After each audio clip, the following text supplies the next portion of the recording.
એના પછીની ચોથી વાત કે ચોથું એ સ્ત્રીનું સ્વરૂપ કે જેનું નામ છે માં, કે જેની સામે જગતના કોઈ પણ પુરુષને એમ ન થાય કે માથું ઊંચું કરીને ઉભો રહો.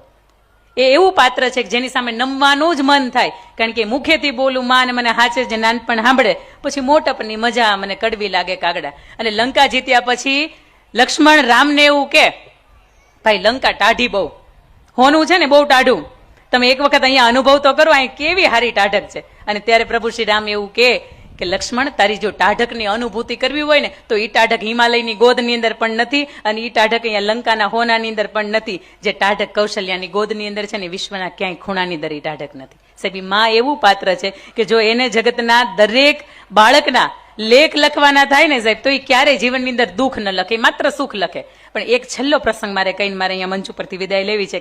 માં તરીકે તમે કેવા હોય. 19 ફેબ્રુઆરી 1630 નો એ સમય, આવા સમયગાળાની અંદર એક દિલ્હીનું રજવાડું કે ત્યાંથી એક હુકમ થાય નાના નાના રજવાડા ઉપર તમે હુમલો કરો, અને નાના નાના રજવાડા ઉપર હુમલો કરીને એના રાજાને રાણીને મારી નાખો, એટલે એ રજવાડું છે ને આપણી અંદર ભળી જાય, આપણે મોટું સામ્રાજ્ય ઉભર કરવું છે, મુગલ સલ્તનત આપણે મોટી કરવી છે. આવા સમયગાળાની અંદર એક નાનકડું રજવાડું કે જેની ઉપર હુમલો થાય, આખી લાખોની સંખ્યાની અંદર એનું રજવાડું છે એ ઘેરી લેવામાં આવે, અંદર રાજા ને રાણી 48 કલાક સુધી બહાર ન નીકળે, અને આખરે નિર્ણય કરે પતિ પત્ની કે આપણા કારણે આખું રજવાડું છે ને એ પણ મુશ્કેલીમાં મુકાઈ ગયું છે, એવું કરવું જોઈએ કે આપણે અહીંથી નીકળી જવું જોઈએ. એટલે આપણી પાછળ આ રજવાડું તો સુરક્ષિત રહે, આપણને જ્યાં સુધી ગોતીને મારશે નહીં ત્યાં સુધી આ રજવાડાને કશું નહીં કરે. થોડીક વાર થાય દ્વાર ખોલી નાખવામાં આવે, દ્વારપાળોને આદેશ આપવામાં આવે દ્વાર ખોલી નાખો. પગડધમ પગડધમ પગડધમ પગડધમ કરતા બે ઘોડા છે એ અસવારની સાથે ત્યાંથી નીકળી જાય.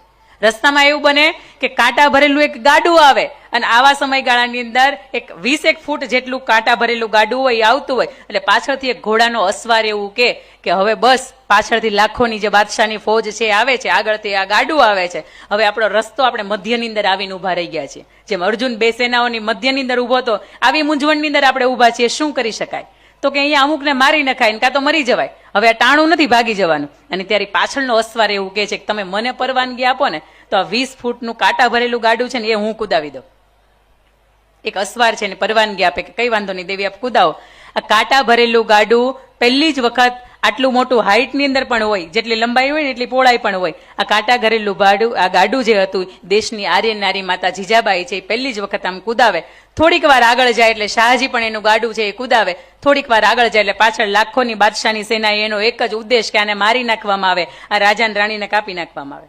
આગળથી રાજા રાણી થોડાક આગળ જતા હોય એટલે માતા જીજાબાઈ શાહજીને એવું કે બસ રાજા હવે મહારાજ તમે જતા રહ્યો અહીંયા.